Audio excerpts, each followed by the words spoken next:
Hello, everyone. Thank you for joining our webinar today discussing the evolution of identity solutions. My name is Rami Champion, and I'm on our marketing team here at Okta, and I'll be your moderator for our webinar today. Before we begin, there's a few things in the webinar console that I'd like to review with you guys. Along the bottom of the audience console, you'll see there's a few widgets for you to use. If you take a look there, you can see that there's a Q&A widget, and we're going to be using that to submit any questions for the Q&A session that's at the end. We're going to try to get to all your questions. If we don't get to your questions, we do capture them, so we'll follow up with you guys after. If you also run into any technical difficulties throughout the presentation, then go ahead and use that Q&A widget as well to reach out to me, and I'll try and help you through those.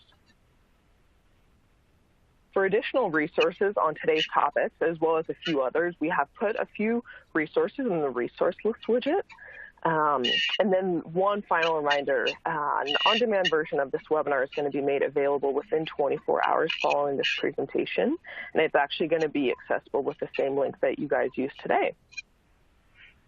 Alrighty, so all that done, we have two really great speakers for you guys today. We have Mark Settle, CIO at Okta here, and Darren Rolls, CTO and CISO at SailPoint. I'm going to pass it off to them right now to further introduce themselves. Well, thank you, Rami. This is Mark Settle.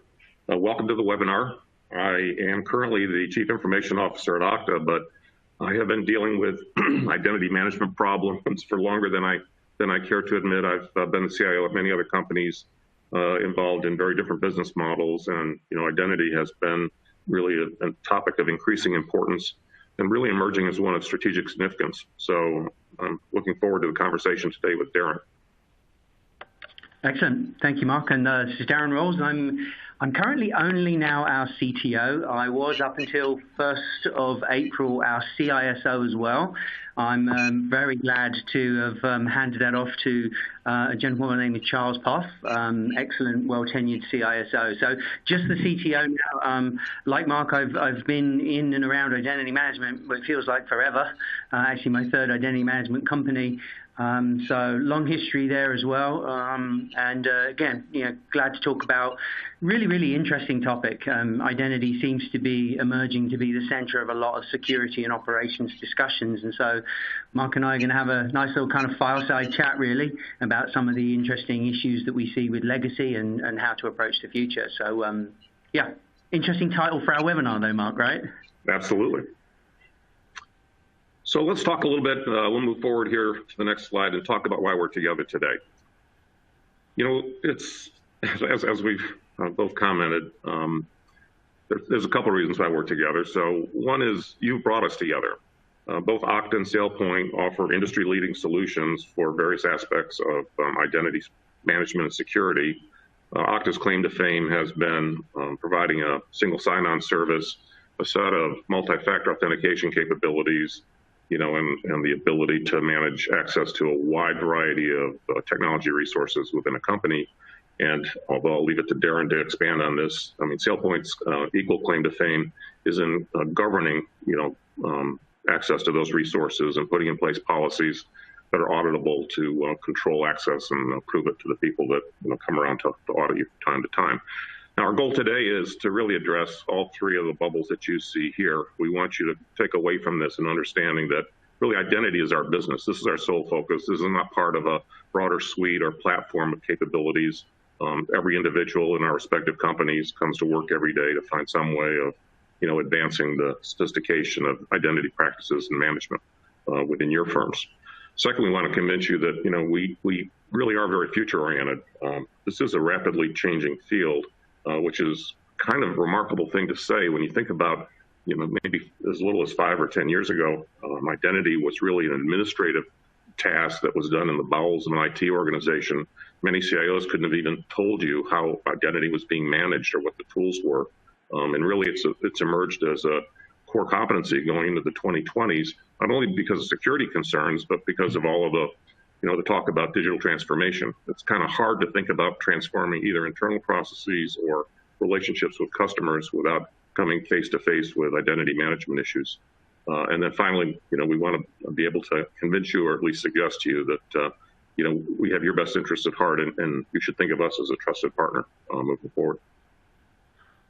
Yeah, absolutely. And as Mark said, hit it on nail on the head there, really. Identity is our focus for both of our companies, and that's very, very important. The IT infrastructure space and security in general is very mixed. There's a lot of overlapping functions and features, and I think being clearly focused is something that sets us apart from others. And as Mark said in the intro there, SailPoint's part in that is very much around enterprise identity governance. We are the leader in that space, and our job's to kind of empower the customer to securely manage over a life cycle. And as Mark said, I'll say that plenty of times, no doubt, that it's hard to imagine that is something new, but how you approach it is something of vision, and we hope to be able to explain to you a couple of the key reasons why choosing an integrated solution from SailPoint and Okta is 100%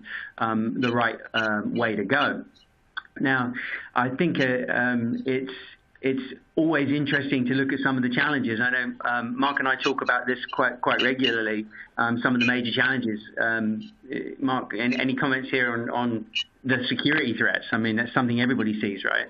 Yeah, I think probably the folks that are plugged into the webinar here today, there's nothing new or profound about the three challenges, because if you're listening to the webinar, you probably deal with this on a day-to-day basis.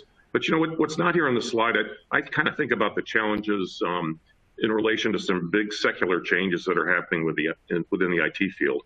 So one of the things I talk about a lot is the virtual corporation.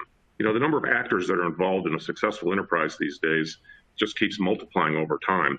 If in the older times, you had vertically integrated businesses that were somewhat, wholly self-reliant in the way that they made money. And in these days, corporations have to rely on consultants and contractors that have specialized skills. They outsource aspects of their business to managed service providers. They have key relationships with suppliers. They may have go-to-market relationships with distributors or VARs or whatever. And so this kind of ecosystem, if you will, of actors and players that need access to your information keeps expanding over time. So I think that's, that compounds the challenges that you see here. And to make matters worse, or maybe a little more career threatening, IT's ability to control things is waning over time. And what I mean by that, the way we approached control in the past was to take firm control of the corporate network, only hand out devices to employees, and if they used a company-provided device, and we're on the company network, then we thought we had things under control. But as the application portfolios move to SaaS tools and away from on-premise kinds of applications, and as people start using third-party cloud providers like Azure and AWS, kind of the old practice ways of using VPN technology to simulate control over a wide range of devices is becoming less and less effective. So all three aspects that we're talking about here, in terms of security and compliance and efficiency, kind of fly in the face of these two concepts of the exploding corporation and the gradual loss of IT physical control over the way people interact with systems. Yeah, absolutely. I mean, certainly nothing standing still. And I think as we look particularly at things like the types of attack and the nature of attack, if we look at how the adversary views our systems, this disbursement, this complexity that Mark's outlined there is very, very relevant. It's no longer about protecting just the network core. It's about protecting applications. And I very much myself, as a security practitioner, now think about AppSec or maybe even IDMSec as being the primary defense we have left. And I think not to miss that center bullet, as you see there around increasing compliance, all of that is in the face of us having to prove that we understand who has access to what, that we're able to meet both national and regional PII and data management laws. So it's just, the challenges are certainly broad and deep. And I think the nature of enterprise security itself is really continuing to change. And I think, as Mark touched on there a moment ago, this notion of a traditional network perimeter, it's kind of basically it's dissolved in lots of ways. The infrastructure, the applications, and the APIs that we're now trying to protect are just not inside of our networks anymore. We would love to have control over the world. I mean, as an administrator, that's kind of where we all start, right? But the people, our employees, contractors, partners, customers, and the services we're delivering, it's everywhere. It's very interconnected and it's very dispersed. And so this really comes down to the thought that we can no longer assume the trust that we've enjoyed in the past. And in fact, I'd go a little bit further perhaps and say that there is zero trust, a term that's commonly used, one too many there, in our environment. So certainly something I think it's worth talking a little bit more about. Absolutely. Go ahead, Darren. Yeah, do you want to jump in on? Yeah. So I'll start this, and you can help me out. So I think once again, our respective professions of information security and IT management have done something that we always do quite well. We've created another one of these terms like cloud computing, or big data or whatever, that mean many different things to many different people. And zero trust, it really has emerged, probably just in the last 18 months, as a moniker, a label that's applied to lots of different capabilities. And, I think you and I are really of the same mind here. You gotta be really careful. Zero trust is not some kind of a product or service that you can buy from a single vendor. And it's not something that's like a single entry on a checklist of security safeguards that, every enterprise should have in place. It's really a different way of thinking about the way people are getting access to your systems and critical business data in the absence of the controls that we've been able to, exert in the past. That administrator mindset that, IT will manage everything and know every entry point and have everything under control. There's, lines between personal devices and company devices is blurred over time. And as we all know, people are bringing SaaS applications into the workplace that in many instances IT is not even aware of. And so when you think about the engagement with those different IT assets, you really have to start with the premise that, it's an untrusted connection. It's a show me kind of a prove to me kind of mentality, not just on a one-time basis at the beginning of a business day, or a one-time basis at the beginning of some kind of a work session or whatever, but it's more of a continuous activity that you have to keep kind of coming back to and keep reapplying safeguards that are, very unique to that engagement, what's really going on at that point in time.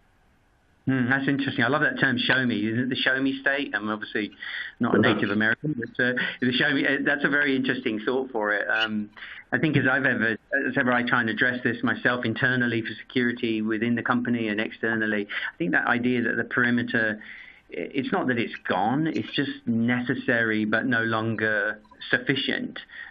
All the things that you've just discussed, I mean, that's exactly that. I mean, the devices, the complexity.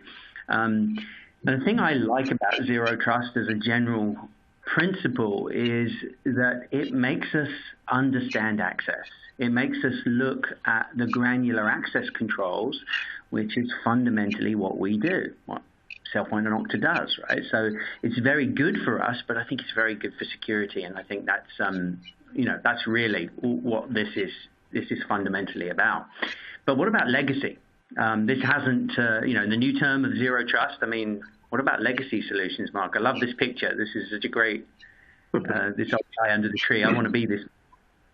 Well, so this is Rip Van Winkle. So now it's Rip Van Winkle time for those that may have been scratching their heads about what was that title of this? What did I tune in for today? And of course, Rip Van Winkle kind of slept for a long time and woke up and found the world around him had changed. And I think that's a pretty apt way of characterizing identity management issues. If you blinked your eyes a couple of times and woke up with all of the security and compliance and productivity and friction issues that we're dealing with today, you'd kind of wonder, what has actually happened. And so I think in this section, we kind of want to go backwards, look back over our shoulder and reflect on, the world that we find ourselves in today and how different it is from the world in which a lot of the legacy solutions were actually originally implemented. So let's move along to the next slide. So this is a statistic that was published by IDG suggesting that, most organizations, vast majority, if not already managing hybrid IT environments, will be in as little time as next year. So there's two reports that have piqued my interest in the last couple of weeks, both put out after the turn of the year. So one is published by Okta. So let me start by promoting that. So on an annual basis, Okta publishes a Businesses at Work report, which is available on our website. And we look across our entire install base of over 6,000 customers at the applications that are being used and through our SSO service. And at the present time, companies that have more than 2,000 employees have deployed, on average, 163 applications through our service. And so, the complexity that we're talking about here is not just in terms of infrastructure complexity, that people are, again, using Azure or AWS or Google Cloud, or even private clouds, that they've developed internally and maybe hosted externally, but that the SaaS world is exploding as well. And then the second report that I would call your attention to is published by Flexera. So Flexera is a vendor that helps you manage software, your software resources more efficiently. And they purchased a company called RightScale over the last year. And RightScale puts out an annual report called State of the Cloud.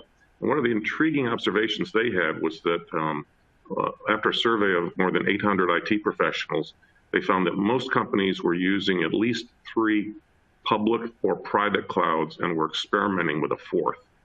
And again, I just kind of share these numbers to underscore the complexity of the environment we're dealing with. We talked about complexity before in terms of the exploding corporation and the complexity of losing IT control, but maybe the third dimension of complexity here that we're dealing with is this explosive growth in the diversity of IT assets that people potentially have the need to access. Yeah, that's some pretty scary numbers, really. I think it's always, for me, in the frame that it's a hybrid word, in the fact that the legacy doesn't seem to go away. It's amazing how many organizations still run a mainframe. And so we're gobbling up services in the cloud. We're expanding out through the new barrier of IT out into our SaaS services, but yet we're retaining a lot of the existing infrastructure. And we're kind of weaving these things together. And the truth is, both as the defender of the network and the person has to prove compliance for that, it's about the whole system. The system at large for IT. So it includes all of our SaaS, it includes our legacy of on-prem. It's just sort of all still there. And really, to effectively manage identity and access today, you've just got to cover both. And that is the value, I think, of modern solutions. And the truth of the matter is, and let's not get too against the legacy here, but the legacy IAM solutions just don't do a good job working with cloud. Cloud as a runtime or as a target for the systems. And so, the question we have to ask ourselves if we have a legacy IAM infrastructure is, are we getting the ROI that we would expect? Are our systems able to cover that complexity of cloud and on-prem to do the things it says here, lower our cost for compliance, to reduce the overall IT desk costs, and to improve productivity?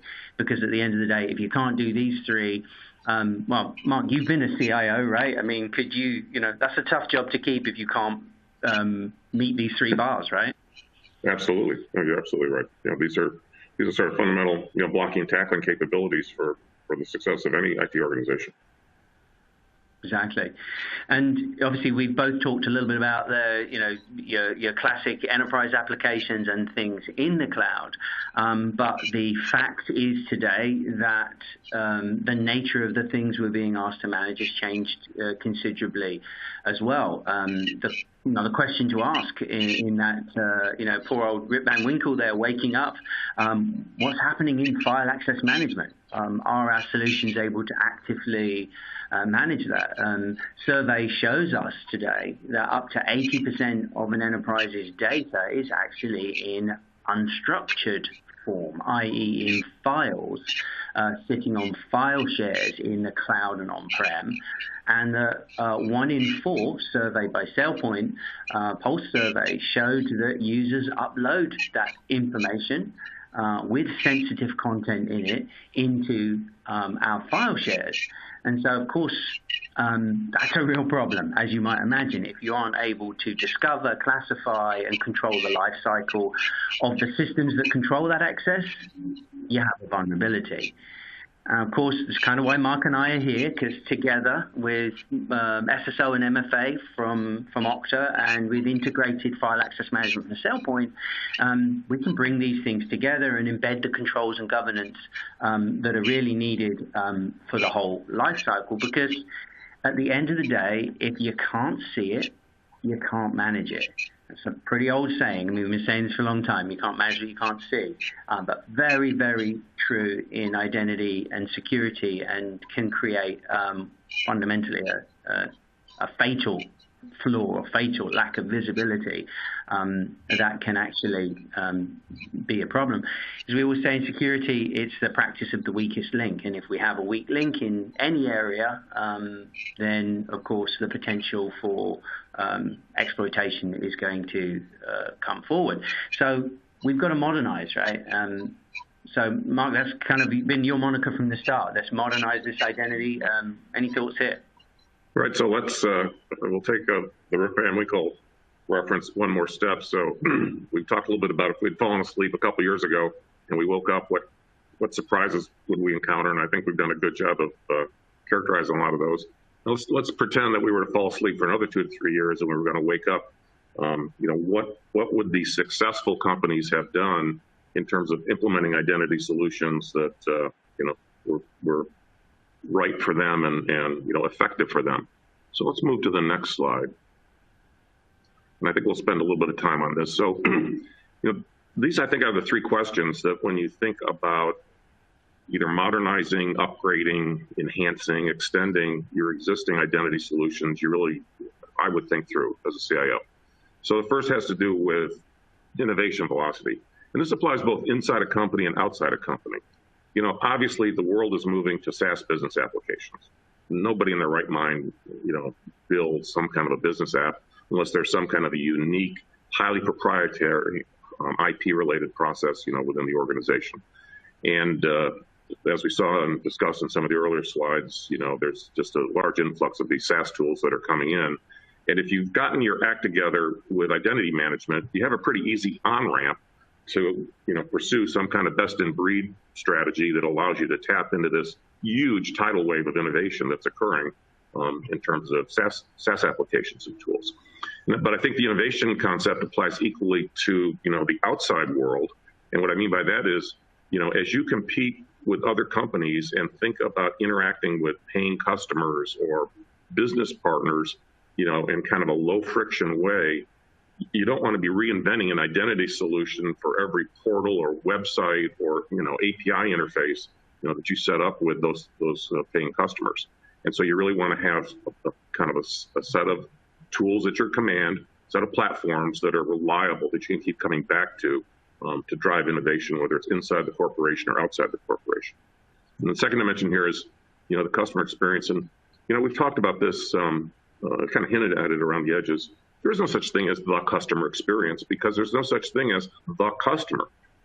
How many people are buying your product or service? Each one of them has some personalized way of wanting to interact with you. And, ultimately you think about them in terms of personas and groups and buckets and categories, and you're trying to bleed the friction away from, not just one form of customer interaction, but literally hundreds, if not more forms of customer interaction. I think we'll talk a little bit. I want to talk a little bit more about that as we move on. And then obviously all those things sound great, but there's a certain amount of cost and complexity that you have to manage continuously, and that's what happens over here on the operations side. Now, at the risk of monopolizing the conversation just slightly here, there's sort of three secular trends that I see happening within Okta itself when we think about addressing, these challenges that you see here. So the first has to do with, the robustness of identity management tools. And again, in the old days, we thought about, well, there's employee identity management, and there's customer identity management, and there's supplier identity management. You can't be building multiple solutions, for these individual communities.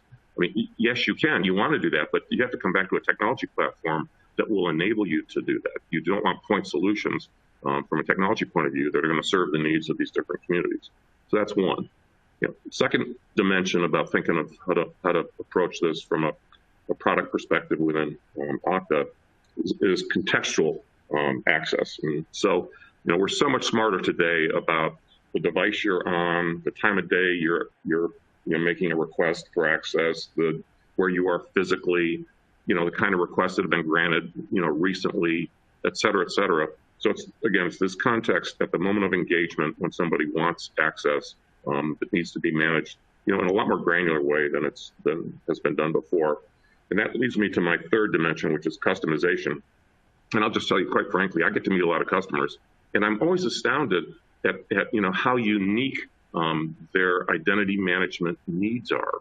The situations where during the authentication process, people want to check for a credit score or a criminal record, or whether somebody's truly a graduate of a certain school or whatever. It goes back to this, the uniqueness at the moment of engagement, not just in terms of what they're trying to come and get, but the credentials that they're able to present to you to validate who they are.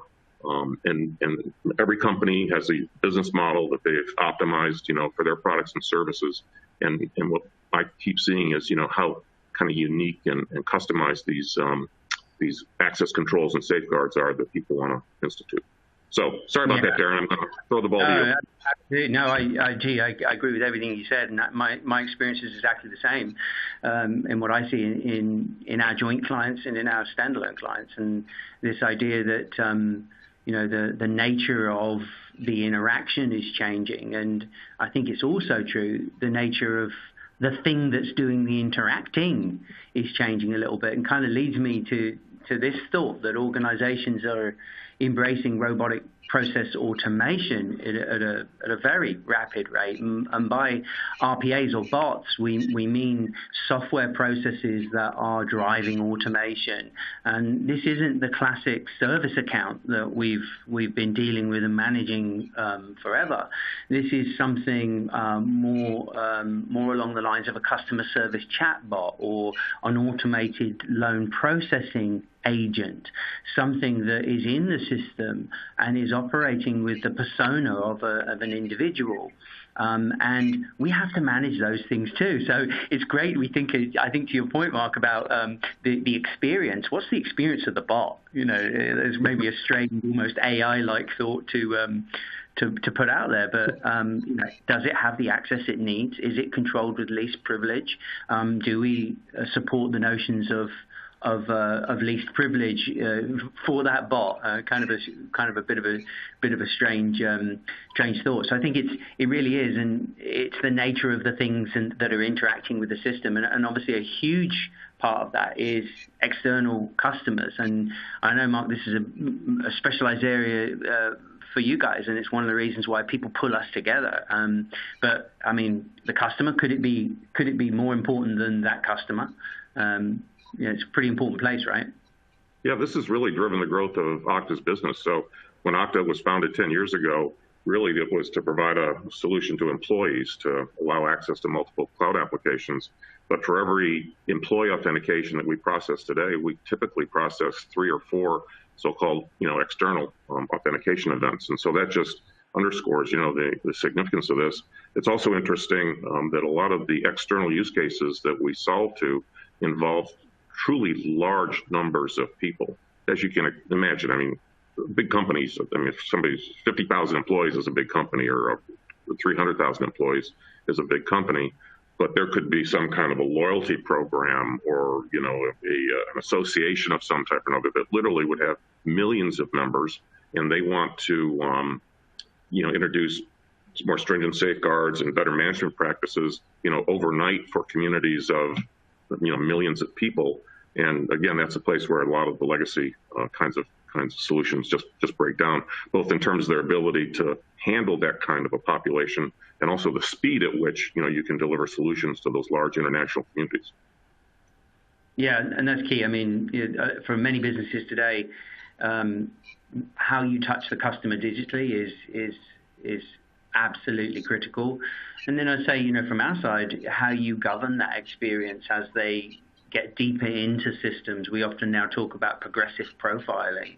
I know very much in the B2C space, but as that profile becomes deeper into the enterprise and gets more access, eventually it starts to feel and look more like a traditional identity. So, I agree with your comment earlier, Mark, that the lines are blurring here, and we've got to cover it all.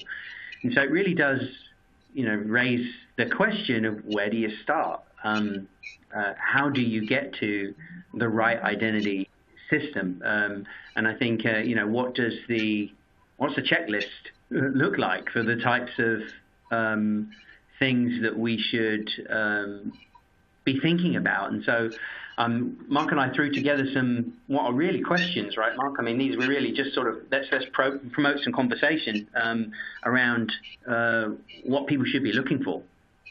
Absolutely. So we're not going to read these all to you from top to bottom of the slide, and I think the questions really directly correlate back to the different points we've made over the course of the webinar.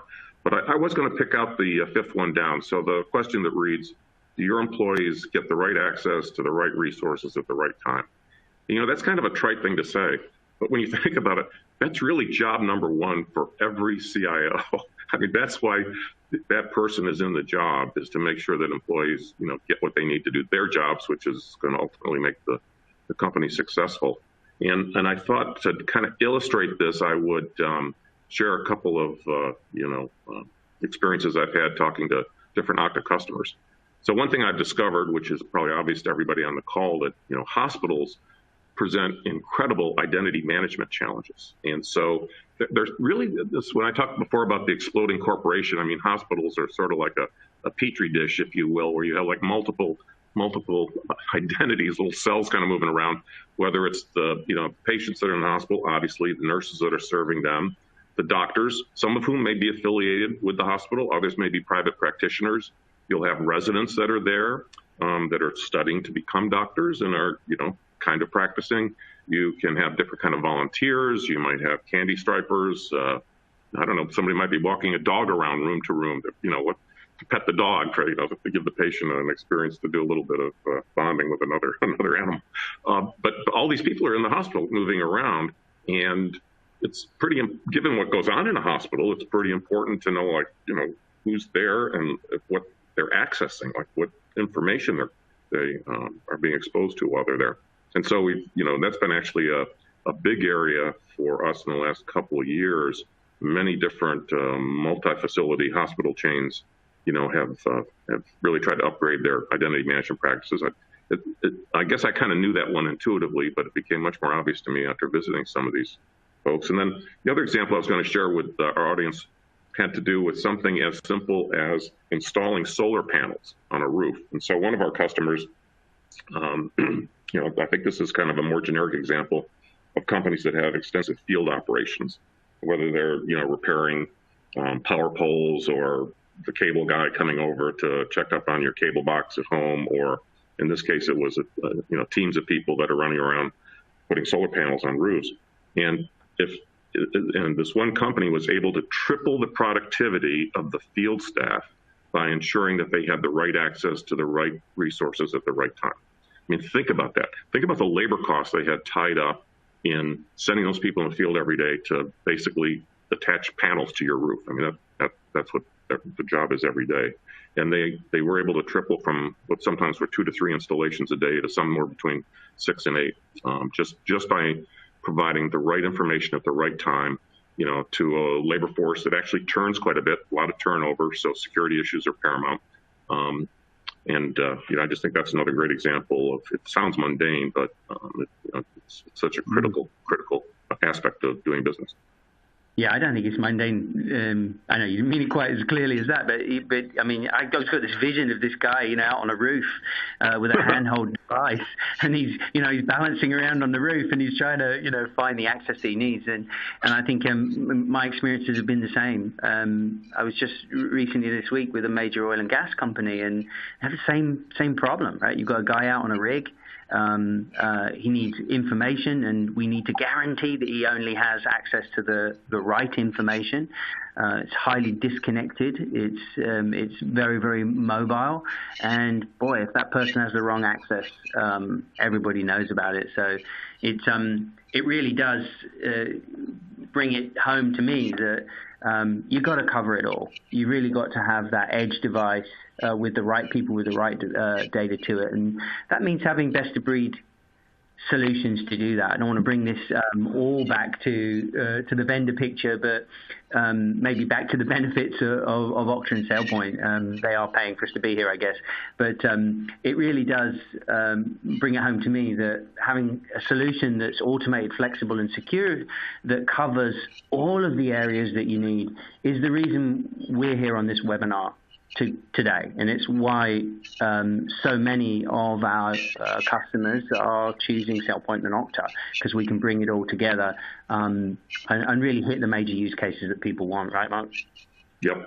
I think another important aspect to people that are looking to modernize their identity solutions, and we're not going to have time to talk a lot about it today, but to look at the partners that we both have. So I think the Okta SailPoint partnership is a classic example of highly complementary capabilities where like 1 + 1 = 3, right? I mean, we're not really trying to duplicate what each other does.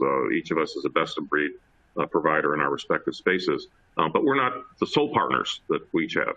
Each of us has an ecosystem of other folks that provide a wide range of solutions around things like CASB products and security incident and event management systems, and the list goes on and on. So I think folks that may be current customers of either one of our companies or be investigating, either of us for a prospective purchase would do well to really push at and explore what some of these other, associated capabilities are. Not to suggest that people are going to, buy a huge collection of tools all at one time, but you really want to have that kind of growth capability to extend the sophistication of your solution by accessing, the partnerships that we have with many different companies.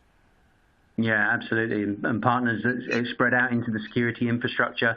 I think we both do a very good job of that, no doubt. Well, we've used about 40 minutes of our time. We did want to get some Q&A. I think you and I, Mark, we love this topic, right? We could sit here and talk for some time, but we did want to pull back for some questions and hand back to Remy in moderation and see what's come in. Alrighty, great. Thank you so much, Mark, and thank you, Darren, for that presentation. That was awesome.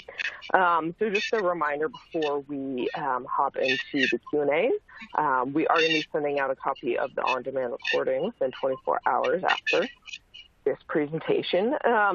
So taking a look at the question, what would you recommend as a best practice for migration from a legacy solution? Oh, wow. Okay. I'll start. Shall I, Mark? Can I jump in there first? Yeah. I mean, gee, this is a big issue. I mean, I know it was the thread across the webinar, right? With poor old Rip Van Winkle there waking up and realizing the world had changed and needing to do something in the solution space. There obviously has been a lot of movement in the space, and we do have a lot of customers ourselves that have migrated. And like I said, where do you start?